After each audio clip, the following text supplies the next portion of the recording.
friends, and welcome to another episode of PD on Pop Culture. Today, I want to talk to you about a film that has come out very recently. It's called Ghostbusters Frozen Empire. Now, many of you, I'm sure, are familiar with Ghostbusters franchise. Started in 1984. Yes, it's been around for 40 years. And this is sort of the second film in the reboot. That the first one came out 2 or 3 years ago. Was called Ghostbusters Afterlife, which featured the daughter and grandchildren of Egon Spengler from the first Ghostbusters films from the 80s.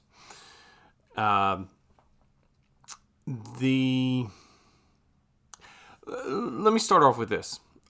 I used to read a column called Cranky Critic. It was a fellow who was a movie critic years and years ago. And he used to have this theory that you shouldn't have to know the original source material of a film in order to enjoy the film you're watching. So, for instance, there shouldn't be something in the movie that you don't understand because it's explained in the book. Okay, that kind of thing.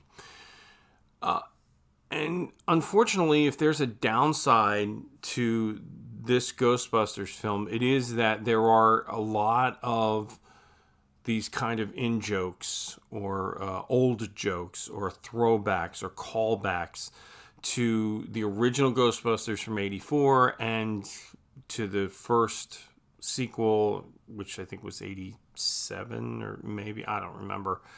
And then to Afterlife, which was just a few years ago, a few things there as well, where if you had not seen those films and you came in and saw this one, you wouldn't get the joke.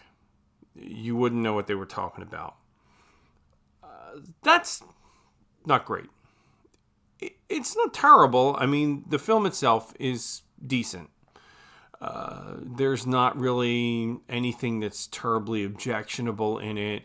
It's fun. It's a little goofy. It's very much a Ghostbusters movie. You all know me. You know that I like to pull some of the Christian thoughts or the Christian ideas out of it.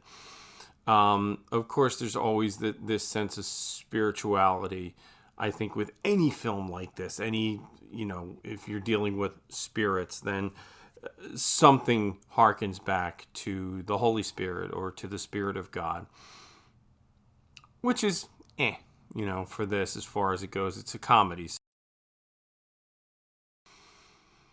There is a nice element of family in this film, the need for family, the need for familial cooperation, to work together as a family. That's a great thing, and that's definitely evident in the film. There's a little bit of a teen rebellion, maybe we'll call it, which is, it's just a thing. See, I don't usually go with sort of an evaluative thing. I want you to, if you want to see a movie, go see the movie. I'm not going to tell you not to see this particular film, but for the most part, for me at least, it was just kind of a meh. It was okay. It was not the best Ghostbusters film I've seen. Not the worst either. 2016, hello. That was pretty bad. But it's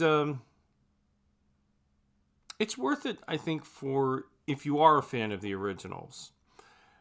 Because all of the actors, or many of the actors who were alive, who were in the originals, who are still alive, are in this film. Dan Aykroyd and Ernie Hudson and Annie Potts, and they're all here. They don't play major roles, but they do play. They're more than just a cameo appearance in the film. Bill Murray. So if if you definitely want that sort of nostalgic fan service, you will enjoy this film. Um, it's worth getting the popcorn and soda if that's your thing. Personally, I'm not in the popcorn and soda anymore, but that's another story. Maybe we'll talk about some other time. Um, so yeah, it's not bad family entertainment. There's not really a whole lot that's objectionable in it. It's just not great. It's okay. Um, if you feel like plunking down, $8-10 and going to a matinee, do it. Um, and if you're into popcorn, get the big popcorn too. Anyway, that's all for today, folks. Hope to see you again soon. Take care and God bless.